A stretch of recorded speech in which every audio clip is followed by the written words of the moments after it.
اسی طرح سے ایسی دعا بھی نہیں کرنا چاہیے جس میں گناہ ہو یا رشتہ داری اور قطع رحمی کی بات ہو.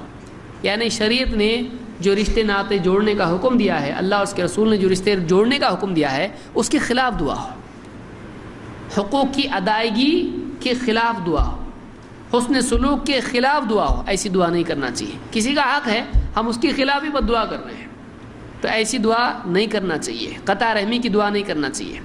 اسی طرح سے کسی گناہ کی بھی دعا نہیں کرنا چاہیے. اللہ کے نبی صلی اللہ علیہ وسلم فرماتے ہیں لا یزال یستجاب للعبد ما لم يدع بإثم او قطیعۃ رحم.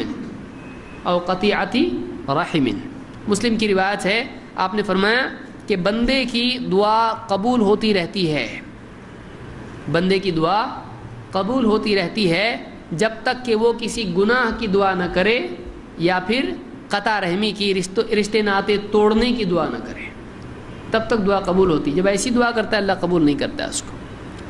گناہ کی دعا اللہ قبول نہیں کرتا ہے. اور اسی طرح سے رشتے ناطے توڑنے کی دعا ہو اگر، یا رشتہ داروں کے خلاف دعا ہو جن کا حق ہے ہم پر، تو ایسی دعا قبول نہیں ہوتی ہے. یعنی مثلا ایک آدمی صحیح ہے، آپ اس کے خلاف بد دعا کر رہے ہیں، اللہ کیسا قبول کرے گا اس کی؟ وہ صحیح ہے، اس کے خلاف اللہ بد دعا قبول نہیں کرے گا اس کی.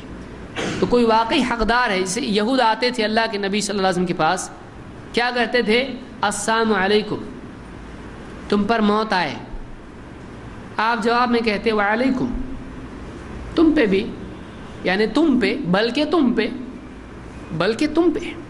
حضرت عائشہ نے بد دعا کی ان کے لیے. آپ نے کہا مہلا یا عائشہ، مت کہو. انہوں نے کہا تم پہ لعنت ہو، اللہ کا غضب ہو، تم پہ ہی موت آئے. حضرت عائشہ نے کہا، آپ سے کہا، حضرت عائشہ نے کہا کہ آپ نے دیکھا نہیں وہ کیا کہہ رہے ہیں؟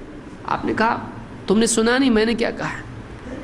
ان کی بد دعا میرے لیے قبول نہیں ہوگی، ہاں میری جو دعا ہے جواباً وہ ان کے حق میں قبول ہو جائے گی. تو کوئی آدمی اگر واقعی یعنی بے گناہ ہے، اس کا کوئی ظلم نہیں ہے، اور یہ اس کے اوپر بد دعا کرے، اللہ ایسا نہیں ہے کہ کسی کو اس طرح سے سزا دے. لیکن ایک آدمی اپنے گھر والے، بچے، ان کے بارے میں بد دعا کرے تو بعض اوقات اللہ تعالیٰ دعا قبول کر لیتا ہے اور نقصان ہوتا ہے. اللہ کی تقدیر ہے، اللہ نقصان کسی کو بھی دیتا ہے. لیکن ایک آدمی لعنت کی دعا کرتا ہے، اللہ اس پہ لعنت برسا، اللہ کیوں لعنت اس کے اوپر برسائے گا؟ وہ لعنت کا حقدار نہیں ہے، وہ لعنت کا حقدار نہیں ہے.